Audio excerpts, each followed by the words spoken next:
did improve, and could Mahomes to Kelsey be better than Brady Gronk? Best QB tight end all time. Let's go around the horn. Not a good day to be a Vikings supporter. Well, Clinton, Israel, you guys had that one wrong. Sarah's not here to get all her points, but she's a good colleague. Hands them to Cap, respected by being underdogs at home at 8-1. They are now a team with an impossibly juicy piece of history. I saw Trey Wingo post this. They are 8-2, but have allowed 2 more points than they've scored.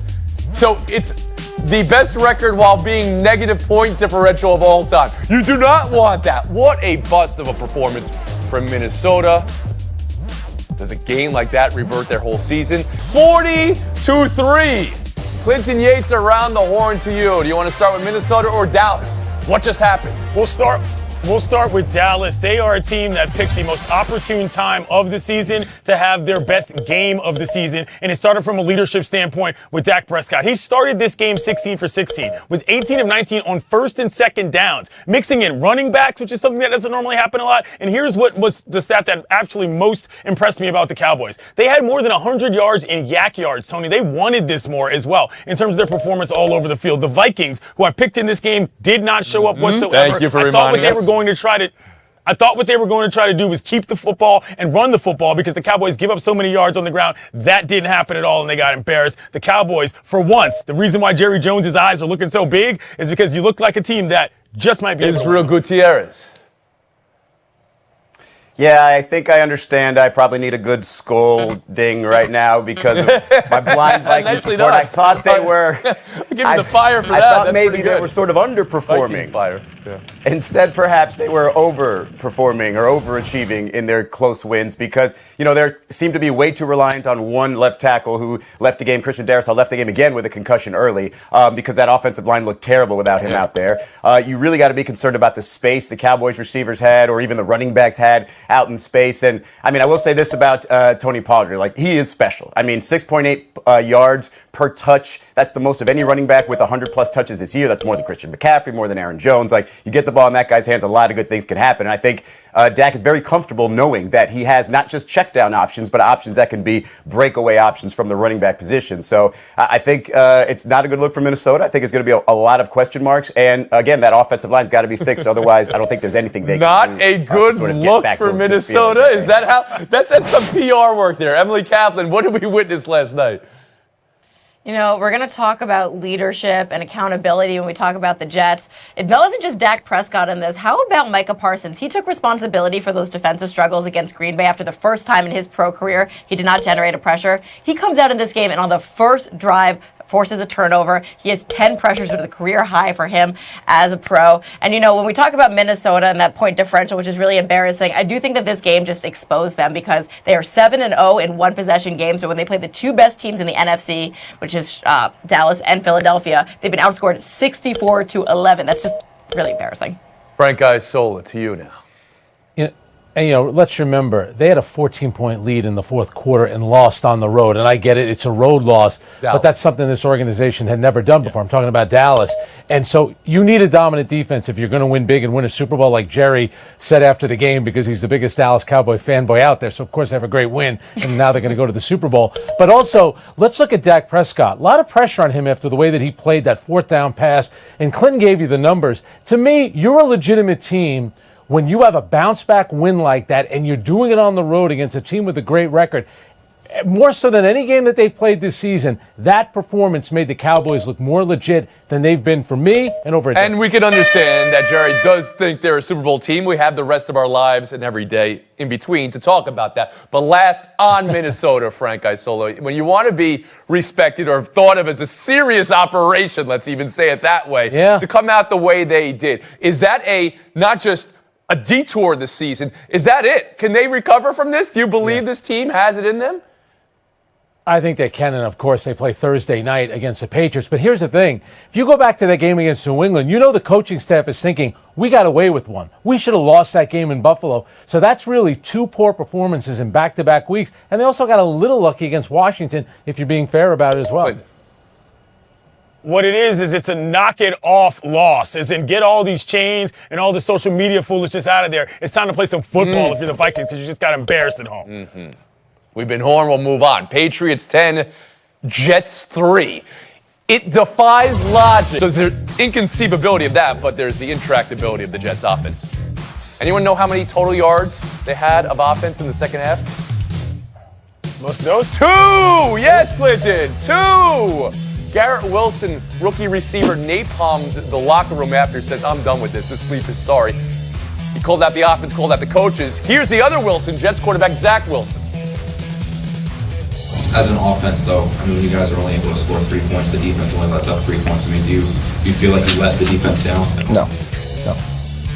Head coach Robert Saleh, who called the offense dog bleep, said he never considered benching Zach Wilson for his play. So was that performance so bad it has you questioning if Zach Wilson is the guy or if Saleh's playing this right, Frank Isola? Again, it goes back to what I always say. If a guy's struggling, why can't you pull him out of the game? He could still be your quarterback for the future, which I don't know if that's the case, but at some point pull him out. And if you're Zach Wilson and you want to gain some credibility in the locker room, even if you don't believe it, that question is asked, you should thank the reporter, because that's your opportunity to say, put this on me, I need to do better. I mean, come on. In the second half of that game, he didn't do anything. You only put up 3 points on an okay New England team. But of all the way that the Jets have lost over the years, and if you grew up in New York, you've seen it. Remember the Dan Marino fake spike that happened? They lose on a punt where all they had to do was kick the ball out of bounds. Why are you kicking it there? And there might have been an illegal block on the play, but that was such a Jets way of losing a game. Heartbreak City all the way. The Jets were hoping they weren't the Jets, or they were a new Jets this year, Israel Gutierrez. Not the when you same heard old the Jets. quarterback say no like that, what did you hear? Well, that's the thing, Tony, is Saleh's in a kind of unique situation where they need to assess Zach Wilson here, but they're also a little bit better than expected, especially because of that defense. It's just high-level defense. One word I can't say. And so you want to assess him, but you also at some point you have to pull the plug in a game like this. You've got one, maybe two other quarterbacks on that roster that could probably win you that game or at least not lose you the game, right? And look what he's doing. He's overthrowing people. He's apparently not understanding what play that they're calling, and then he's not taking accountability at the end. At some point you might lose the locker room if you keep sticking with Zach Wilson and everybody else in there says, hey, we should move on. We've got a couple other guys that can take us to some Right, Emily Kaplan, there were two Wilsons in the locker room talking. The rookie receiver, Garrett Wilson. I mean, to hear that from a rookie receiver, to say, we can't, this is sorry, is one side of it. And then from the quarterback, Zach Wilson saying, no, I don't take blame for this here. How'd you hear it? It's me. Hi. The problem is Zach Wilson, and he doesn't want to admit it, and I hate piling on, but it's truly him. I mean, the facts are Joe Flacco has not played in 2 months, and he still has more touchdowns than Zach Wilson. Garrett Wilson, meanwhile, is like my hero out there. He's speaking with passion and accountability, and he really sounds like a leader. I think if the Patriots have one defining characteristic that's their best characteristic of the season, they can bring out the worst in their opponents, and I feel like when we look back on this game, it's going to be the turning point for Zach Wilson's career when he completely lost the fan base and it all unraveled for him, and it's just kind of sad to watch. You think this is it then? You think this is it for Zach Wilson and the Jets? And okay, Clinton Yates, how about you? He has no competence on the field. I don't know if this is it. He has a 55% completion percentage, which is lowest in the league. If these are the standards he sets for himself, I think dude's got to have higher standards. Oh. Clinton Yates. Right. I was going to say, I don't know if it's necessarily just about this team. It's about whether or not you picked the right guy in general. Let's not forget the quarterbacks that they passed up in order to get him. And so overall, when you have a guy that doesn't seem to understand what's going on the field in front of him, my guy, y'all team had more punts than you had completion. Of course it's up to you. This doesn't even make sense. And so if you can't get that what it takes to be an NFL quarterback is more than what you're putting out there, then you don't deserve to be in the league, never mind on that team that's that good. I gave you the algorithm there like it was some amazing. They had 10 punts. Yeah, you just had to count on two hands and you got there. But well done, Clinton Yates. One more story here now. Kansas City to Kelsey for 3 touchdowns like many times. Mahomes after the game called Kelsey the greatest tight end we've ever seen. I'm going to take the Mahomes to Kelsey. And I understand the success that Gronk had with Tom Brady. I understand, you look at Tony Gonzalez's numbers and the longevity, and I don't think we're done assessing Kelsey here. But when I talk about ability from that position, the way he can explode out of the breaks like a wide receiver, the way, his body is just obviously big at the tight end position, the way it's hard to bring him down. Like, you take away Tyreek Hill from this offense, and he just does more responsibility, even though there are more eyes on him. Again, I don't think, obviously he's not done. He's going to have maybe 3 or 4 or 5 more of these types of seasons. But I think watching him play, maybe a little bit of recency bias, but I definitely believe he to be the best. Frank Isola.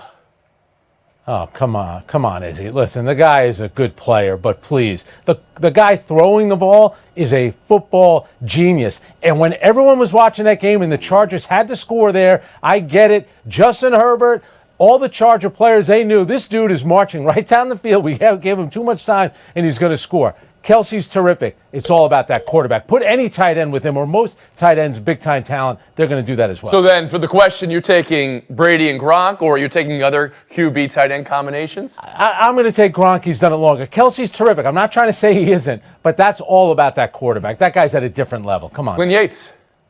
Well, Gronk hasn't necessarily done it longer. Him and Kelsey are the same age, but that's also why I take Gronk. When they went head-to-head in the Super Bowl, the guy that made the difference was Gronkowski, and they thus won that game. I do like Mahomes saying, though, that he takes Kelsey over the guy in his own franchise, which is Gonzalez, which is a separate little discussion, but I like Pat sticking up for him. And we cap. I think that he's going to end up as the greatest tight end of all time because he's age 33 right now and he's on pace for career years in all meaningful categories. And because I get the last word, sorry, I'm not sorry, I'm bringing hockey into this. It's like the Alex Ovechkin from the left face-off circle. You know exactly where he's going to be in the end zone. You do. Right? You know what's going to happen. Everyone tries to guard him, and you can't do it If anyway. you're the Chargers and he's beaten you twice, you know what's going to happen on that last drive. They took a minute. They could have done it in 13 for seconds. having Mahomes, but not Gronk for having Brady? Yeah, that was odd a little bit, Frank. That's the idea. Kellen Winslow. That Emily Kaplan quoted Taylor Swift and sang her. Are we going to be in trouble with Taylor Swift? Is she going to charge us $90,000 per ticket for her spot for the U.S. in the 99th minute? But a draw, Frank Isola. We start with you. How do you assess the opening game? Yeah, I think it's disappointing when you have a 1-0 lead and you're in the 82nd minute. You have to find a way to usher that game out and get the 3 points. Great goal, and Timothy Weah, whose dad, Georgie Weah, one of the greatest players ever, never played in the World Cup. But where are all the chances from the U.S.? Just didn't create enough. And if you're Zimmerman there, you're going to go into Gareth Bale from behind in that situation. You got to stay on your feet. You cannot commit a foul, especially with Gareth Bale's got his back to the goal. That was a big disappointment. Too defensive after getting an early lead, Frank? Yeah, and I think maybe that's part of the inexperience of the roster as well. You look at the way England played, they put up 6 goals in the game. I understand the opponent's a little bit different, but I thought the U.S. was the better team. I mean, Gareth Bale looked like he's ready for retirement out there, but yet he got one chance, got fouled, and he finished off the penalty. Glenn Yates. This was a B- to me overall. I thought that they came out and showed fight, which was something that I was concerned about, what the level of urgency was going to be for this group of young guys that have, since missed a World Cup since prior to. Weah was playing great in the first half, goal aside. He just happened to get that on a nice combination of things. I thought overall that Turner played probably a better match than he'll be graded for because of the fact that he gave up the PK. But that's the reason why the Welsh have Gareth Bale, is because opponents panic and do things when they think he's going to be the one to score. You can ask teams in MLS about that, and it worked out for the Welsh. So overall, for Berhalter, I think he saw enough to know they've got a chance to get out of this group, but lurking in that group, obviously, is Iran, who got 2 goals late against England. That could come back to haunt the U.S. men's national team. Kaplan. Yeah, I don't know if this was a must-win game, but it was a must-point game, especially with the way that England showed out earlier in the day. Wales was an underdog. Their manager said it themselves, Seafood, that U.S. and England were the favorites of there. Out of all the teams that qualified from Europe, they had the lowest possession numbers, and I thought our first half was excellent. The possession was there, the shots were there, the energy was there, and then it slowed down. But for me, as a Chelsea supporter, I've got my eyes on Christian Pulisic. I think this is a career-defining tournament for him. He was stripped of the C. He's at Chelsea now with 3 managers who just don't know what to do with him. He's been relegated to a super sub. So a strong performance from him could facilitate a transfer. He was excellent in the first half. He produced, but in the second half, he was invisible like the rest of the team. Israel Gutierrez. Yeah, I would say it was uneven and overall disappointing. I think the first half was encouraging, not just with possession. Zimmerman, Dest, and Ream, the three of them all had more touches than any Wales player had, or twice as much, rather, than any Wales player had in the first half. You had, the obviously calm touch there from Weah for the goal, and overcoming some questionable officiating. I mean, especially early on. The U.S. had 4 yellow cards in this one. They had 4 yellow cards in the entirety of the 2014 World Cup. So I think to overcome that is encouraging, but then to sort of fall apart when Wales was picking up the pressure, and Frank mentioned it, I think Clinton as well, that was a kind of a nervy tackle from Zimmerman there to get that foul on Bale there. And yeah, they probably got lucky, honestly, in the end, or maybe played a little smart and got a little bit lucky at the end to not fall behind. But in the end, of the 9 World Cups where the U.S. played in with group stage, every time they've either drawn or won, they've advanced. So that's encouraging if history holds. Frank, on the group now. I know 1 shot and 1 goal for the U.S. in Game 1, and Clinton alluded to Iran getting 2 goals against England. Yeah, that's why for me, I think you got to root, if you're for the U.S., you got to root for Iran and Wales to draw in their next match. Because if you're the U.S., it's going to be tough to beat England. They've never beaten us in a World Cup game, by the way. But you want to give yourselves a chance on that final day. Because remember, England's going to play Wales. The U.S. will get Iran. But Friday, Black Friday, huge game, England-U.S. Clinton Yates, thank you for your time today. Israel Gutierrez, I found it interesting. You thought Dest looked good today. Yeah, Dest did look good, didn't you? Everyone see it? A little bit of Israel and Dest and Pete Davidson. All right, thank you. Yeah, definitely. Gutierrez. Just like I look like Taylor